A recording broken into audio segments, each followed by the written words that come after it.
Hi, everyone. Good to see you all. Thank you so much for joining me. It's been a fun day. Many of you, well, some of you at least, have been with me since the midday in the field in the lavender farm in Tbilisi. Well, not in Tbilisi, but not far from Tbilisi. It was a lovely tour. Thank you for sharing those memories. Well, for making those memories, we mean sharing those moments. Hi, Natasha. Hi, everyone. And those who missed that tour, which actually developed the way I didn't expect it to, but it was fun. We managed to visit also a really enchanted garden, and I had no idea that this garden existed in the morning. And the moment I discovered it, few hours before the live stream, I just knew I absolutely had to take you there. So we did. And instead of a 30-minute live stream, we had almost a 90-minute long live stream exploring, you know, small but beautiful corners of Georgia. Okay, but we're here for the tour of the Tower of David Museum. However, I have sent you already some of the links.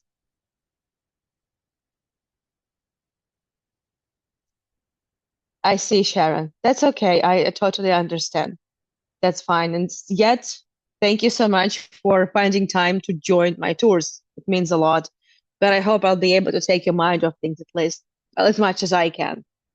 Thank you. Thank you so much for everything.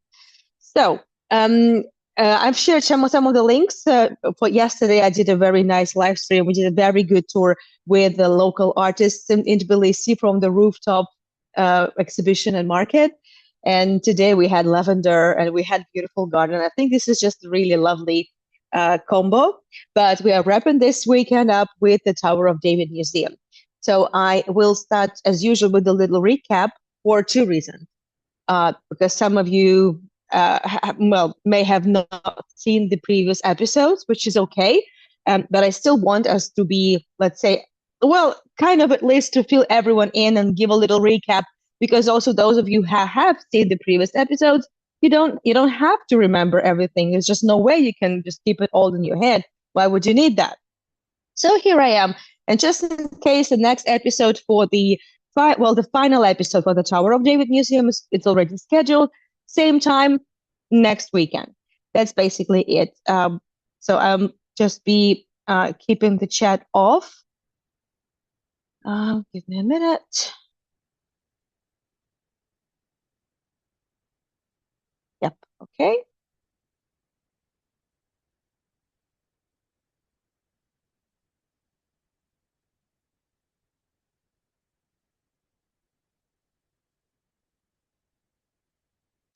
The previous episodes, by the way, the previous two episodes are still available on my YouTube channel. As you know, the videos have been filmed over the course of 3 years because the museum is pretty big, and I wasn't able to film everything, and there was no way, I could actually film everything in one go. So I started filming while I was still studying for my guide's license, and also during all those visits already after I got my license, and um, I still I still return to many of the sites to do the filming and to prepare for my tours. So I see these videos as also a good way of practicing. And as I'm not in Israel currently, I at least can kind of, practice this information, and hopefully this will stay with me for as long as for as long as I can. Okay, so the map of the old city, I think it's pretty much familiar to all of you by now. The hold on a second. I just want to make sure. Yeah, this should be okay. Yeah. As you can see, as you remember, it's the well, the old city has been looking like this ever since the 16th century, right? 1530s. This is when the Ottomans, after having conquered the lands, Suleiman the Magnificent decided to restore the walls that had been built, rebuilt, destroyed, and built again, and then left in ruins. With the previous from the previous eras and epochs, and uh, those who preceded the Ottomans were the Mamluks. And the Tower of David, which you can see on this map right next to the Jaffa Gate, you see David's Tower, you see the citadel. It was a very important fortification because, well, first of all, Jaffa Road, because the gate is named exactly the Jaffa Road, and the Jaffa Road was the main entrance to Jerusalem from the side of the sea, from the side of Jaffa, where the port was, where the ancient port was for thousands of years.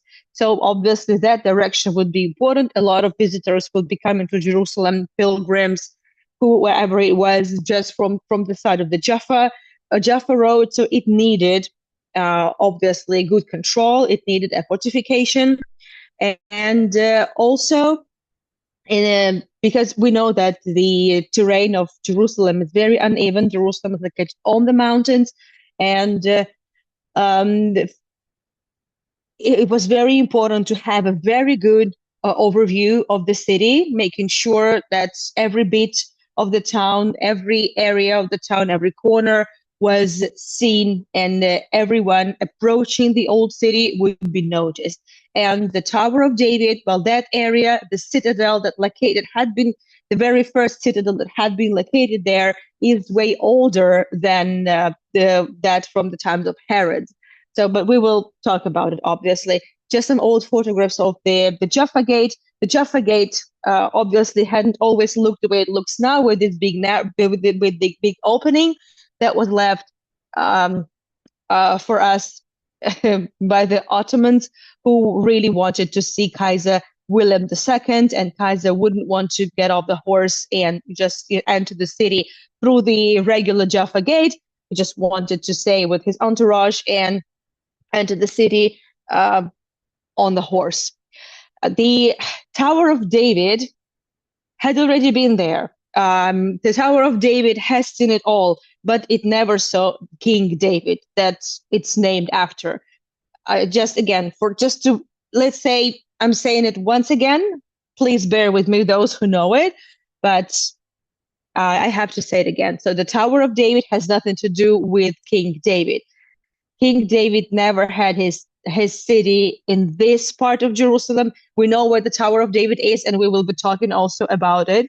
But the Tower of David is actually outside of the old city of Jerusalem, the way it looks nowadays. And we also have spoken about it, that the old city layout hasn't always been the way it looks nowadays. The old city changed multiple times. And on this, depending on the timing, it's either this episode or the following episodes, we're going to be talking about actually how the city looked over the course of centuries and different periods. And the city of and the Tower of David this area of the citadel, as probably the best way to call it, also changed. You see this archaeological garden, many different ruins, all located on different levels. It's a layer under the layer, a phylopastry. That's exactly what Jerusalem is. I would say that it was just a mistake, like many things that we can trace now back in history. There are a lot of mistakes or just misconceptions were born at some point, and they just stuck.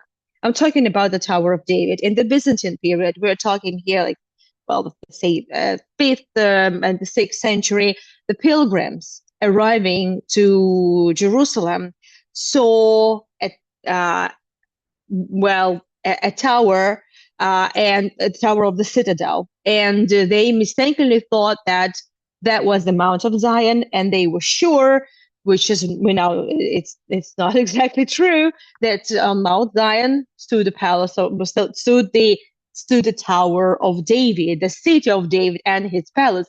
So they thought mistakenly that they saw the old city of King David, the city of David, and the name just stuck.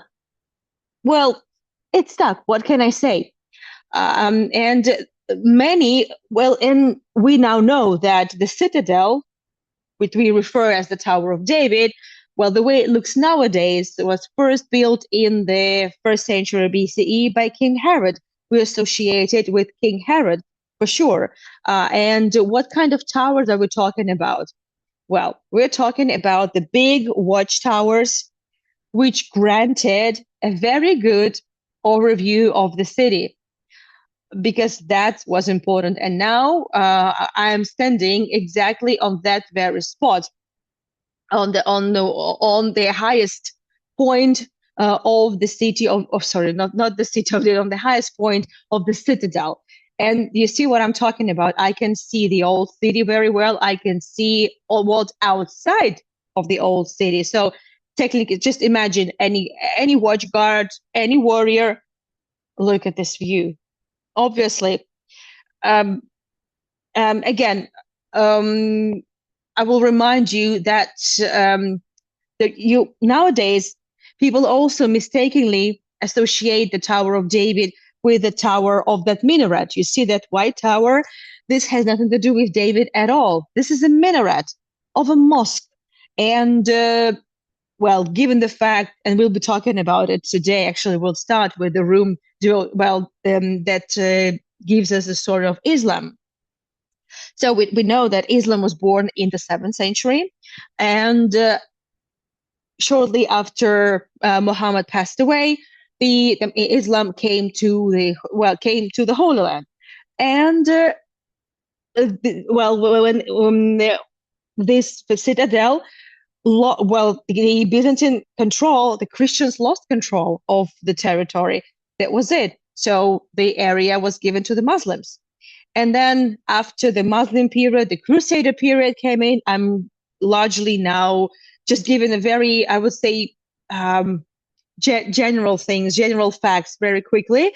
And then we'll be going into details with regards to the Muslim period, because that's exactly where we stopped last time. But it's important to remember that there were so many other periods, and these layers would be just piling up on top of it. So the way it looks now, it's not the way it looked 1,000 years ago, and I don't know, 1,500 years ago, and so on. That's very important to keep that in mind. So Tower of David is a very wrong name, but it's stuck, and it's still the same. But actually, it should be called the Tower of, but actually Towers of Herod. So this is the Tower of David.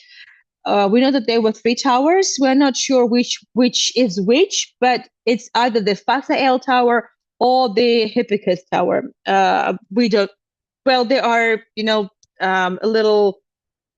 I would say there's not really animosity among the scholarly society with regards to the towers, but at least we know so there were 3 towers, and Herod named them after his friends and family members.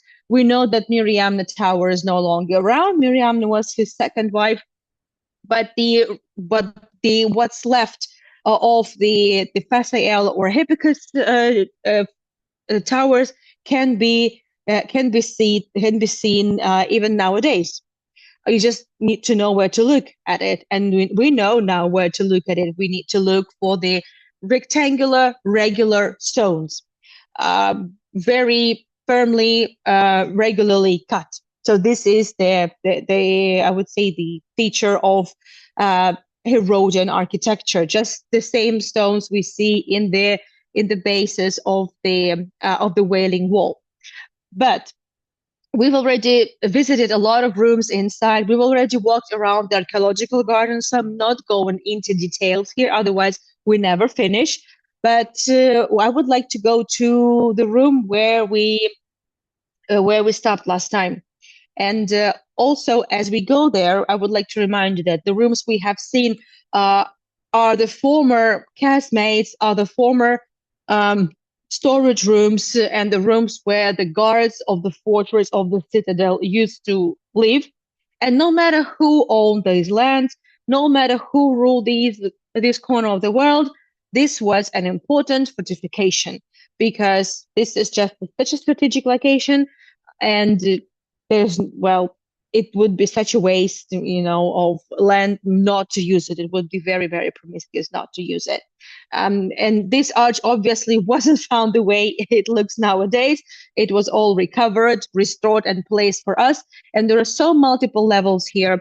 We know that in each of the 9 rooms there are different exhibitions on different topics, but the core of the museum, the idea of the museum, is actually to tell you the history of Jerusalem, and tell you about its diversity, and through the prism of the 3 monotheistic religions that were all born here in Jerusalem. So we will start here already, because we've seen the room on Judaism, we've seen the room on Christianity. So now let's talk about Islam. So this little recap, I believe, was quite important, but again, it's just kind of grossly generalizing things, because we just don't really have enough time for just going back to all those details.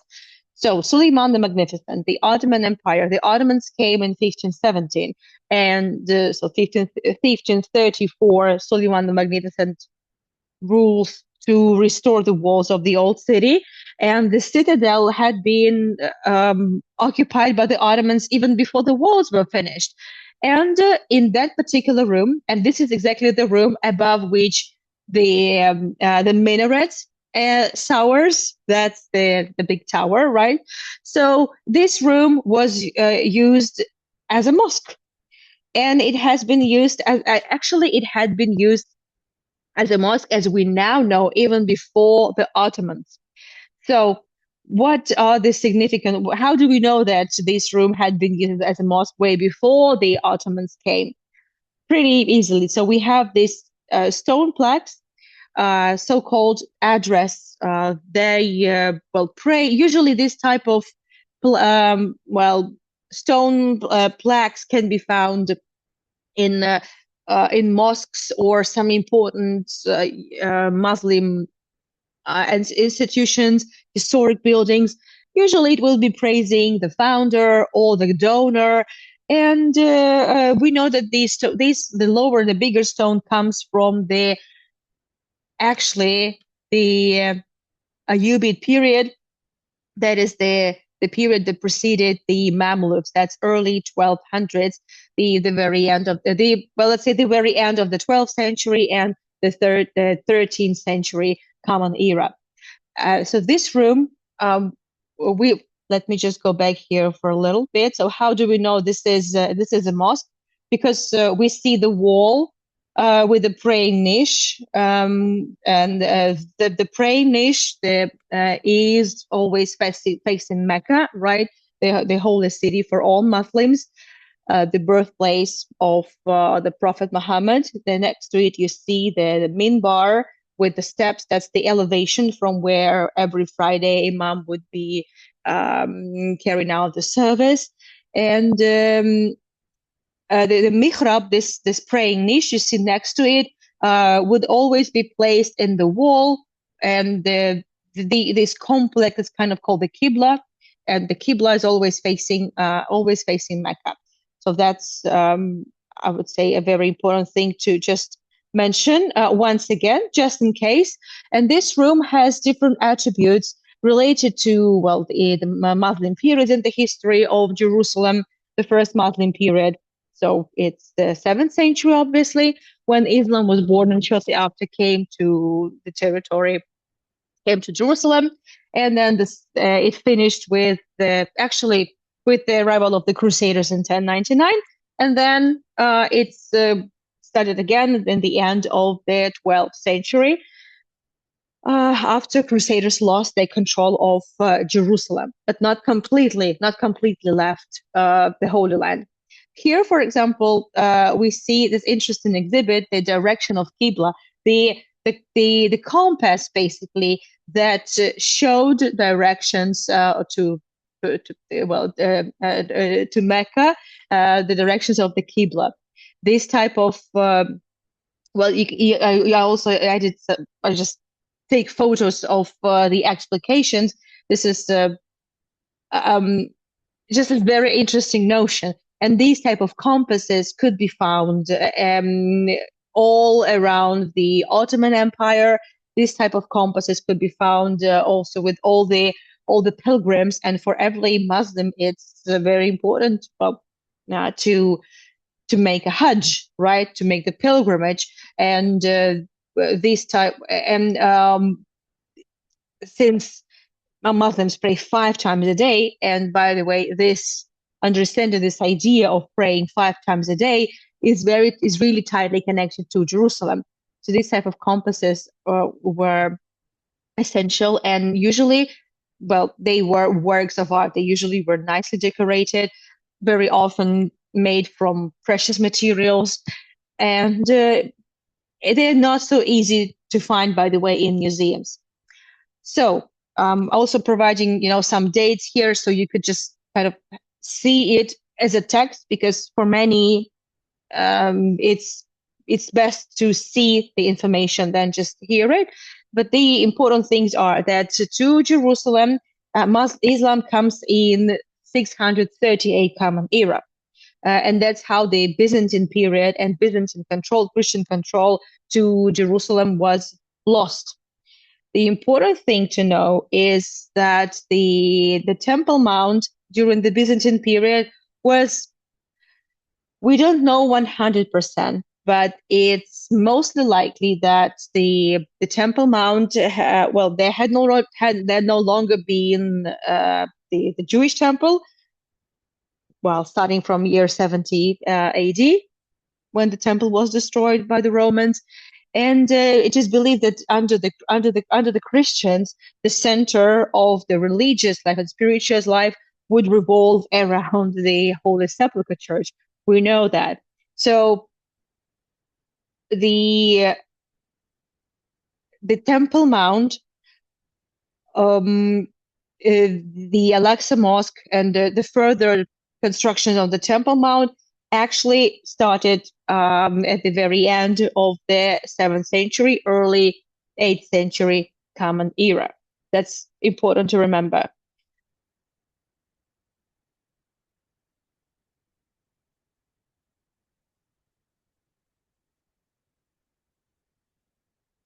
And we have the model of the Temple Mount. We have the model of the Dome of the Rock. We will talk about it a little bit more. But so why the Dome of the Rock? Why the Temple Mount that is all of a sudden became that important for Muslims? It's largely related to the Muhammad's night journey on his mysterious creature, winged creature, al-Barak. And during that night journey, when he ascended to heaven, he came with the revelation of praying 5 times a day. I'm just kind of giving you a few tidbits, and also because we spoke about it in details on the other tours, I'm just reminding you a few things over here. And this is, by the way, a very interesting illustration that's also exhibited in the museum. So this is the 19th century illustration of Muhammad on his winged horse.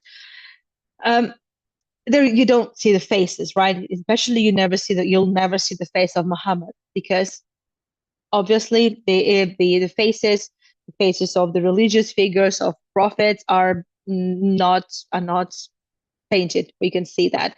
So, and it is believed that this night journey actually happened in Jerusalem on the Temple Mount.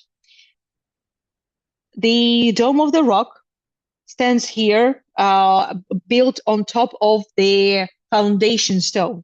And we've done 10 tours of the Temple Mount, and it's a common knowledge that this is the same foundation stone where the Jewish temple had been built. The Jewish temples had been standing, and it's one of the same stone. So this place, actually now the sacred place for the representatives of the 3 religions, because all of the 3 religions are tightly connected to this particular place. Well, with Judaism, we understand that. and this in the model you can see the foundation stone over there. Then for Christianity, well, simply because Jesus actually was Jewish and he was presented to the temple. He was he made pilgrimage to Jerusalem regularly, and uh, a lot of important things in the life of Jesus happened in Jerusalem. So obviously, for Christianity, this place is equally important as the obviously the Holy Sepulchre Church. A few things over here to comment. No, I'll probably start from here. By the way, the Dome of the Rock, we probably remember that the golden dome wasn't always golden, but thanks to the King of Jordan in the 1990s, the dome was indeed covered with pure gold. It was just a donation of the King of Jordan. So, as I said, Muhammad in flesh never really visited Jerusalem, but there was this night journey, which not mentioned in Quran itself, but mentioned in several other sources. But we know that in 638 Common Era, Muslims come to the Holy Land. And the Umayyad Caliphs, the Umayyad Caliphs, after death of Muhammad, they were the second. They would be the second power ruling the Muslim world. So, and under the Umayyads, there was built the Dome of the Rock of the Temple Mount. A little bit later, around 10 years later, the Al-Aqsa Mosque would be built, and we could say that the shaping of the Muslim architecture on the territory of Jerusalem started with the Umayyad Caliphate, so very early, almost since the beginning of the foundation of Islam. But anyway, the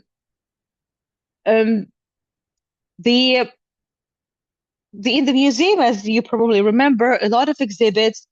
Well, they usually the museum exhibits items, archaeological findings that were discovered on the territory of the museum, but obviously there would be also a lot of items on the loan from other museums, and some exhibits would be just part of the rotating exhibitions.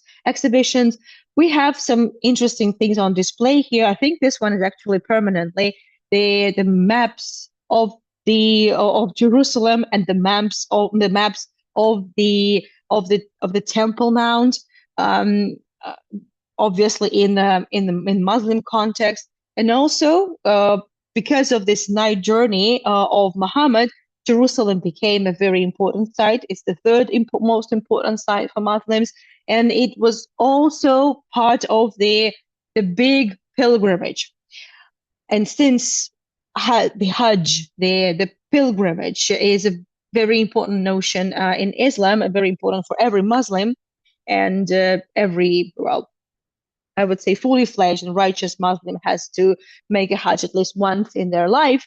So it would be very important to have the certificates, also the diaries of the pilgrims. And here in the museum, we can see different diaries of pilgrims, different manuscripts. Well, for example, this one is the poem that praise the Prophet Muhammad, the manuscript. Obviously, these are the replicas. The originals would never be stored in such conditions because it's against the international rules. So manuscripts on the virtues of pilgrimage to Jerusalem, Ibn Taymiyyah, 18th century. Certificate of pilgrims to Jerusalem, Mecca and Medina, and Jerusalem. Just look at this. This is the certificate. Huge. Absolutely huge. Precious thing. Again, this is a copy because well, the written manuscripts cannot be stored this way. Now we see the replica of a very important mosaic, and I've just decided to tell you a little bit more about the place where this beautiful mosaic, was discovered. And I've already mentioned the Umayyad dynasty. So the Umayyads, we can say that out of the, let's say, in the early Islamic period, with regards to, let's say, the Holy Land chronology, the early Islamic period starts from 638 to 1099, so till the arrival of Crusaders. And the Umayyads didn't always rule because there would be several different dynasties that would be ruling one after another with a great deal of competition, obviously. So, but the Umayyads are considered the great builders. In the early Islamic period, the great builders in the Islamic world on the territory of the Holy Land would be the Umayyad dynasty, without a doubt. And that's the replica of that mosaic that you could see now. We will also talk about it. Was found in the Hisham Palace. The Hisham Palace is, well, it's an amazing archaeological site, and it's located in the West Bank, so it's not so easy to access it. I have never been there myself, but I have been to a place. I'm also keeping this on hold for you to read the description of the mosaic itself, the majestic citrus tree, right, with the animals, with the creatures. That's a beautiful mosaic. But I have been to a place. Yes, I haven't been to Hisham House. I haven't been there myself, but I've been to a museum where we can see, we could almost touch the the legacy of the Umayyad dynasty. And it's absolutely incredible. In a Rockefeller Museum, which I was lucky to visit last year, and I filmed everything I saw there. So I am now working on putting everything together to take it to the Rockefeller Museum. And oh my goodness, this is not an easy thing to put together, but I'm on it, I promise. You could see elements of the decoration of the palace, and I'm sharing also here these photographs from Wikipedia, basically, of what can be found there now in Kirbet al-Maktar. Well, the photographs are from 2017. There was a big territory excavated, and the Hisham Palace was discovered in a pretty good condition, with lots of walls are still there, with the floors covered in mosaics. Just have a look. Look at the condition and the mosaic, the majestic citrus tree, the tree of life and animals. Beautiful. And who would have thought, right? It looked so different from what we are used to seeing in Islamic art, right? So these are the photographs. So the excavations, actually, the first excavation started in the 19th century, but it took a lot of time. Obviously, it's a majestic site, but it's also a big archaeological site. So that's what's there now in the Hisham Palace in the West Bank. Look at the floors, look at the columns, and the floors are completely covered with mosaics. All the floors are covered with mosaics. Incredible. But it wasn't just the walls, and it wasn't just the floors. The walls had absolutely jaw-dropping decorations. This is what you can find if you just go there. You would still see it this way. But if you go to the Rockefeller Museum, or if you join me on my virtual tour of the Rockefeller Museum once I schedule it, in one of the rooms you will see these decorations. Well, had I not seen it myself, I would have never believed that these ladies, these type of decorations with actually human faces, were elements of a palace that was built by Muslims. Because we know, well, usually in Islam, there would be floral motifs, different ornaments, right? Human faces would not really be much depicted. It's not like, well, obviously, I'm talking mostly with regards to to mosques and, religious facilities. But in general, this type of decor is not typical. It's not what that we know of the Islamic architecture. It's not something that we have seen let's say, with regards to the Ottoman heritage or Mamluk heritage, let alone. So Umayyads had this taste. This is, by the way, this is the element of the ceiling decoration, one of the domes, but it's just laid for us to see it. It's way more convenient and way more comfortable to look at it this way, other than looking to the ceiling. So this is not the Tower of David Museum. It's me including a little video that I filmed in the Rockefeller Museum. I was on a tour conducted by my teacher and a colleague, David Gurevich, and he allowed me to film it. So I just could not but share this with all of you. I mean, look at this decoration. All that was just discovered in the rubble and the conditions of it. And all those sculptures, yes, they were all colored. These are also the elements of the palace. The entire room is kind of, it recreates, it recreates the gigantic halls of the Hisham's palace. And also in the other section of this big hall, there is kind of the visual presentation. It's called basically the Tree of Life, and it has a lot to do with this majestic citrus tree you saw from the Hisham Palace. And this is the Tree of Life and the connections of the three religions, and it gives you also the calendar of that comprises the three religions, all the celebrations, feasts, and holidays of the three religions, and how all of it flourishes in the Middle East. Obviously, I would say it's not that nice and easy and simple in the Middle East, but Middle East is beautiful in its diversity and its complexity. And this museum praises and encourages this diversity.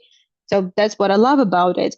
I'm only just sharing bits of this with you, but next time, so next Sunday, same time, we're going to be doing, no, well, next Sunday, 5th of July, I will be showing you the videos from of some of the light shows. Tower of David Museum, despite being that old, it actually, well, I mean, despite the entire site being that old, and we know that some of the ruins, some of the items and the parts of the walls that were discovered on this during the excavations, they date back to the times that precede King Herod by like 7 centuries. So even before King Herod, there had already been a fortification of some sort.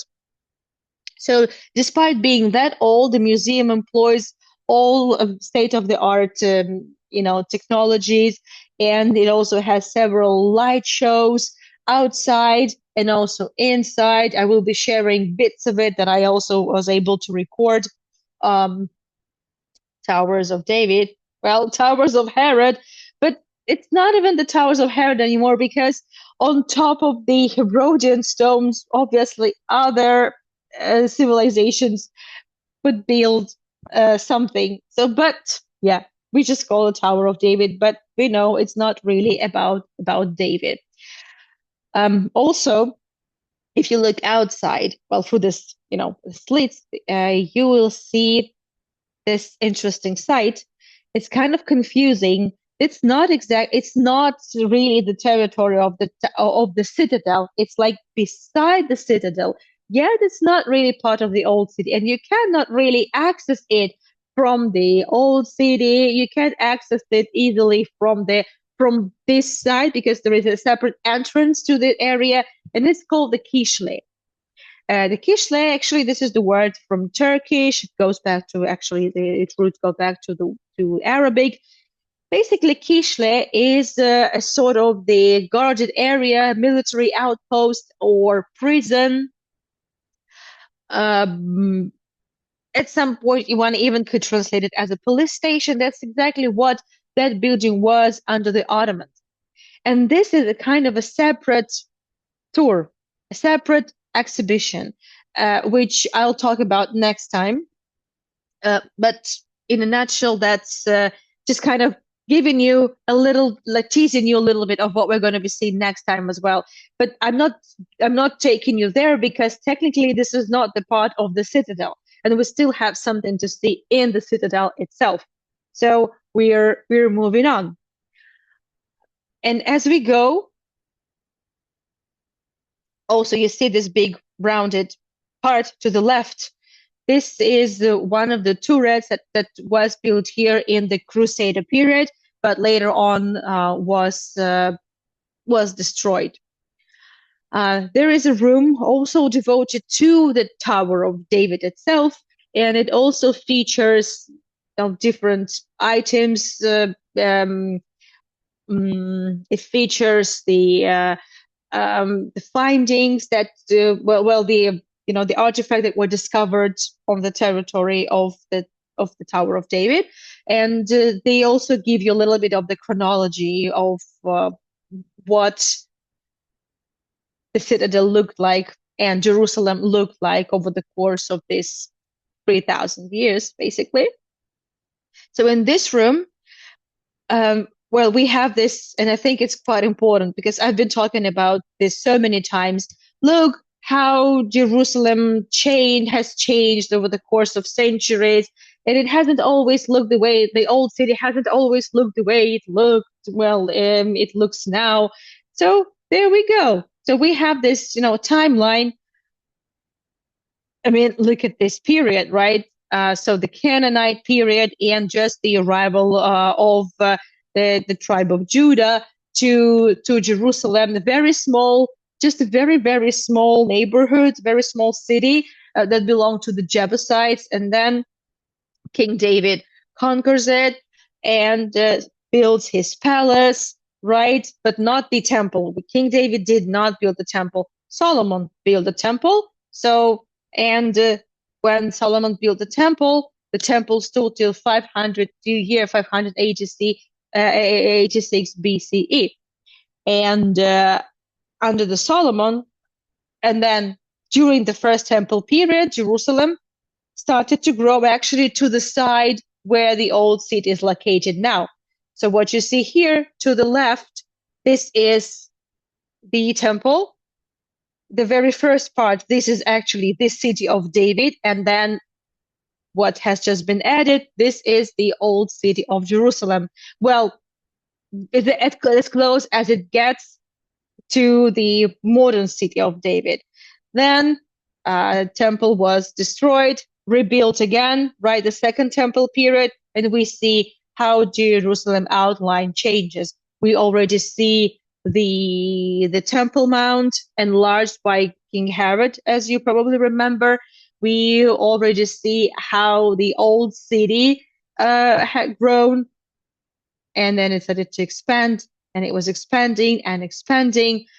And again, who would have thought? Because it would change again.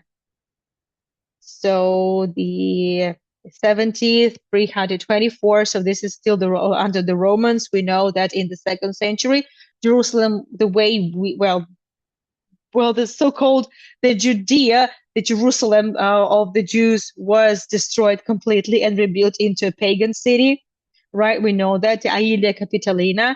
So then from 324 up until 638, that is the beginning of the Muslim period, we have the Crusader period, the Christian period, the Byzantine period. And as you can see over there, the Temple Mount, that rectangle is kind of empty. There's nothing there. It's not just that we're not sure, but most likely there had been nothing there. And the place was probably neglected, not used as a dump, but largely neglected under the Christians, under the Byzantines. But the city looked this way. Again, it's not similar to what we know today. It's quite different. Then another period. Have a look. It changed again. Again, it's kind of shrunk a little bit under the Muslims. It shrunk.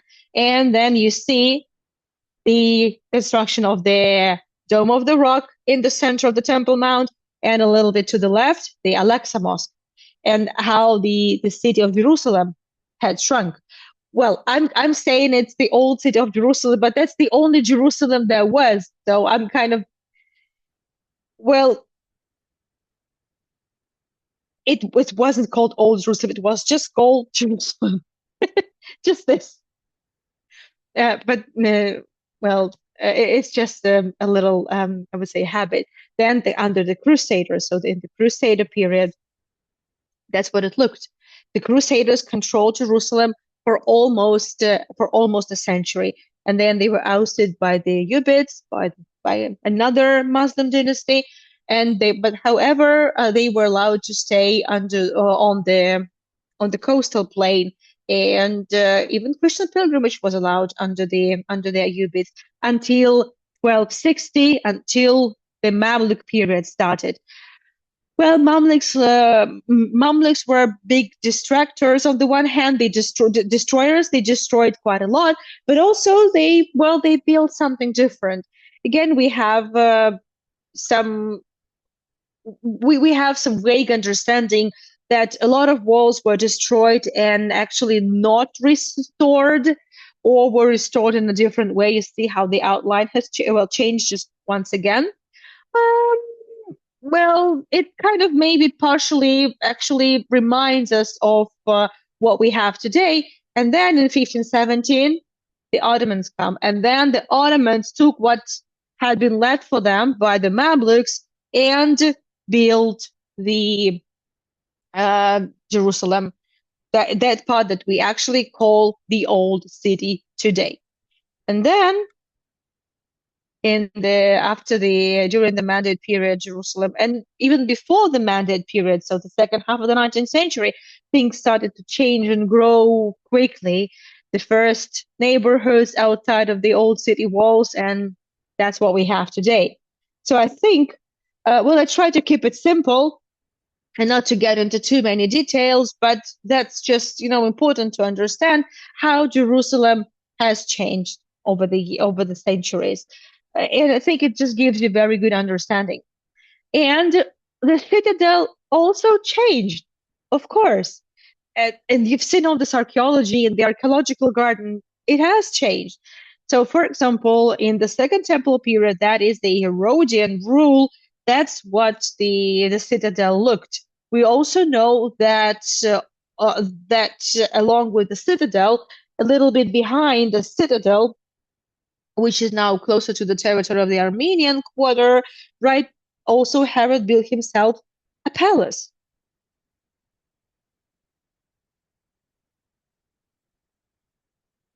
Then, with the in the Byzantine period, not much really changed there, but the big changes took place in the early Islamic period, in the first Islamic period, as you can see. And look how big the citadel would be in the, well, I'm kind of skipping some things, and during the Ottoman period, look at this, so how it had changed. But actually the big expansion of the citadel was enlarged significantly by the Crusaders. And then on top of that, the Ottomans also added a lot of their constructions. So this is kind of the timeline that one can trace with the findings solely from the Israel Antiquities Authority. So this is the authority that runs and is in charge of all the excavations on the territory of Israel. It could be local projects, could be international excavations, but they're all conducted obviously under the strict control of the Antiquities Authority. And here with this timeline, we actually have the original exhibits, original findings. Well, they date back to different periods found on the territory of the citadel.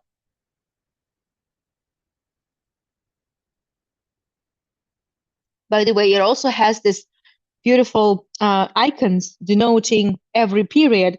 Like, for example, we have this interesting Corinthian capitale of a column, right? That denotes First Temple period, which is believed that the temple built by Solomon had the similar decorations on it. So that's why And this is the symbol used for the first temple period. They were found some figurines, some metal details, oil lamps in the Roman period, oil lamps with Christian symbols in the Byzantine period. A lot of ceramics, beautiful ceramics from the Crusader period, and interesting mouthpieces, smoking items from the Ottoman period. That's really curious. And these are the originals. The tobacco pipes, a bit or less. Let me just check the timing. Yeah, okay, so we still have the time to talk about the Hasmoneans. So this is the room that deals with the chronology of the citadel itself, not just the old city. And the earliest findings that were made date back to the Hasmonean period, which, well, how shall I put it? Let me just do the following. I'll just probably show you a few things over here. So remember, we actually walked with you in the archaeological garden. We spoke about the findings from, well, some, let's say, walls, elements of the walls that date to the first temple period, from the times of the King Hezekiah. But these are the walls. These are just the stones. So the oldest stones date back to the times of King Hezekiah, 7th century BCE. But with the findings, other than the stones, but different artifacts, they date to the Hasmonean period. And I'll just remind you what this period is about. But this is the area where these findings were made. Obviously, the older the findings are, they would always be lower. The older, the lower. The newer, the higher. I mean, in comparison to other layers, that's just natural. So, what you could see in this photograph is actually the segment of the so-called guard tower of the first wall from the 2nd century BCE. And within that wall, there were found interesting items that have a lot to do, that correspond with what's actually written in the Old Testament. Well, let's say in the book of Maccabees. So who are the Hasmoneans? What is this Hasmonean period about? This is the period of 2nd century BCE, when the Judea was under control of the Hellenistic culture, the Greeks, the Seleucids. The Seleucids is the dynasty that was started by one of the generals under Alexander the Great. So after Alexander the Great passed away, his empire was torn between Ptolemies and Seleucids. So Seleucids took over this part of the world that had been controlled by Alexander the Great prior to that. So, and the Hellenistic culture was too invasive and started to destroy and wanted to destroy the Jewish identity, and wanted to take over the Jewish identity of the Jewish people, and wanted to Hellenize them. So there was the so-called the family of the Maccabees, and then the Hasmonean family that fought it. So we have just several, let's say, bits of the quotations from the book of the Maccabees, the first book of the Maccabees. And he said in Jerusalem and renewed the city. And he said to those doing the work, fill up the trenches and the cisterns with dust and hard stones, and set up a strong and fortified wall and build towers on it. So they fought, obviously, as a result of the fight against the Seleucids. Big parts of Jerusalem were destroyed, but the Hasmoneans were able to take over the temple, and they were able to restore the Jewish rule, the Jewish control. But obviously, those destructions and even the siege that took place for a short period of time could not but have left the evidence. So the widening at the site of the first temple was uncovered during the construction of Jerusalem's western defensive wall. The thing is that, well, during the changes in the construction and the different excavations, there would be all sorts of little surprises provided to us. And there was discovered the parts of that defensive wall that was built in the 2nd century BC, and there were also found artifacts that support the events described in the book of the Maccabees, the fights against the Seleucids and the siege that was waged to the Hasmoneans by the Seleucids. So the Antiochus VII, the Seleucid ruler, ordered to besiege Jerusalem to fight the Hasmoneans. And during that fight, quite a lot of arrowheads, quite a lot of projectiles were discovered. Obviously, that was quite a severe battle and a very difficult siege. And so also there were discovered hundreds of ballista stones and arrowheads, as they said, and you can see them. Also, they are described for us. So the ballista stones, that's what the ballista stones look, different bullets, different, elements, lead elements, because lead was the predominant metal at that point, and arrowheads, all sorts of arrowheads, and you can find it here. So it was discovered. So first there was discovered the wall of the Hasmonean period, and right around that area with the wall from the Hasmonean period was discovered these items, the ballista stones and the arrowheads and projectiles. And here they are exhibited for us.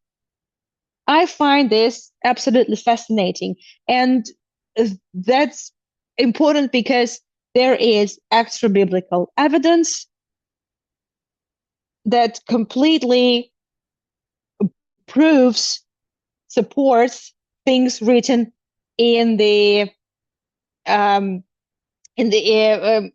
we know a lot of this. We know a lot of the cases when archaeology proves that what's written in the Old Testament, in the New Testament, in the book of Maccabees, it doesn't matter. So we have the extra biblical evidence, and we're looking at it. And there are a lot of areas in Israel that will provide such amazing findings to us.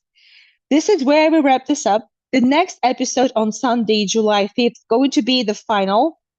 We're going to be briefly visiting other rooms that have mostly temporary exhibitions or, different multimedia projects on display. I will also share with you the interesting archaeology of the Kishle, which is kind of the Ottoman period prison,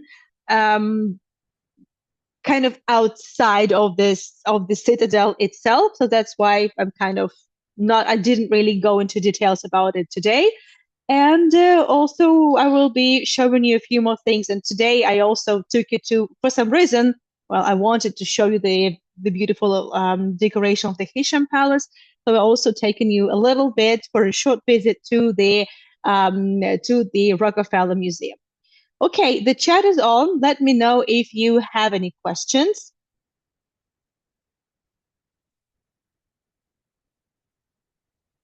And I would like to try to send you the links just once again.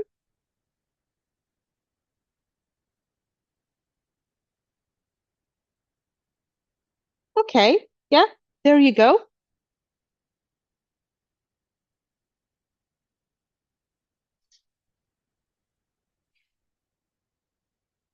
I omit a lot of details because I didn't want to repeat myself, and that's exactly why the recordings of the previous episodes are still available on my YouTube channel.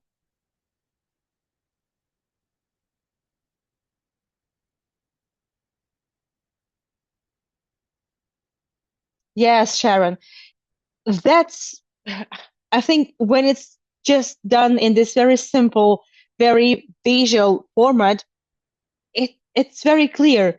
You can actually see, and you can compare what you see today, and this is so diverse. Just imagine how much archaeology is there, and their findings actually take place every time, every month, every several months. There would be some, big news from the world of archaeology. Yeah, it's fascinating. Absolutely. So also in the next episode, I will share with you. Thank you, Bilal. Thank you so much. Um, Much appreciated. It's a fascinating place, and I love it that it provides history, but in a fun way, in a very accessible way. Kids like to go to this museum, and it educates, but it doesn't overload you with just, exhibits that you need to read the explications to. It has a lot of multimedia. It has a lot of items you can actually touch. Well, it has some, copies of some of the artifacts that you can touch, and when you touch it, well, it just, opens another channel of the perception of understanding. I think it's just incredible. So this is a lovely museum. It might seem overwhelming from the beginning, but actually, as you walk its rooms, as you walk through these mazes, in the underground, it's not that daunting. It's just brilliant. It's incredible that tours like this have taken 3 years to put together. Well, Natasha, it's just filming. It took 3 years because there is a lot of filming, and when I started filming, I was just a student myself. I knew I wasn't ready at that point to give a tour like this, but I wanted to film it. And then some rooms would be changed, some exhibitions would be added, some new light shows would be added. So it always makes sense to go back to places because they're never the same. This museum is not just frozen in time, and I love it. So there are new things always. And also outside the outside area is also used, for light shows, for special events. They're all carried out there. There's so much going on there. So much. Yes.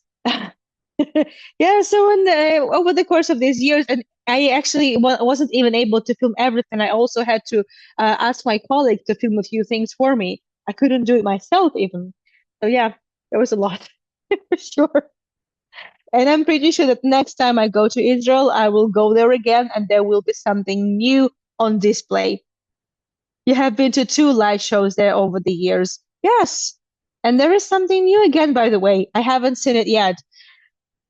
Well, I've actually only seen only one light show, to be honest. I haven't seen the second one, but thanks to my colleague, I have a video. So yeah, yeah, true.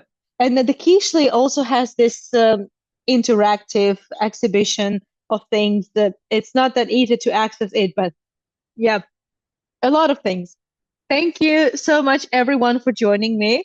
And I will be keeping you posted whether to where I'll be taking you after we wrap it up with the Tower of David. But yeah, it's going to be interesting anyway, no matter what it is.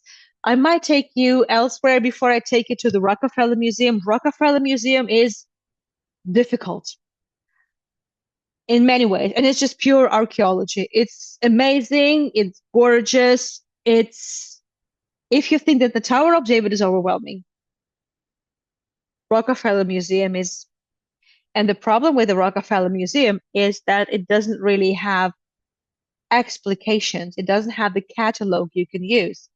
That's another issue that I'm working on at the moment. Thank you everyone for joining. It's been fun. It's been entertaining. We had such a lovely day together, and the entire weekend was actually fun. Very busy, 7 tours altogether, but I enjoyed all of them. And the recordings will be provided shortly. Thank you so much for joining me. Thank you for everything. Thank you for your support, PayPal donations, or you could buy me a coffee. That's really lovely. The extra layers of history and archaeology. Oh, there are so many more.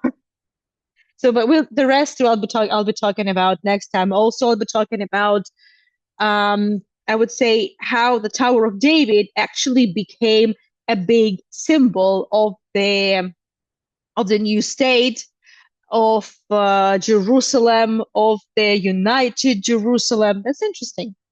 We'll talk about it. Bye bye, everyone. Thank you for everything.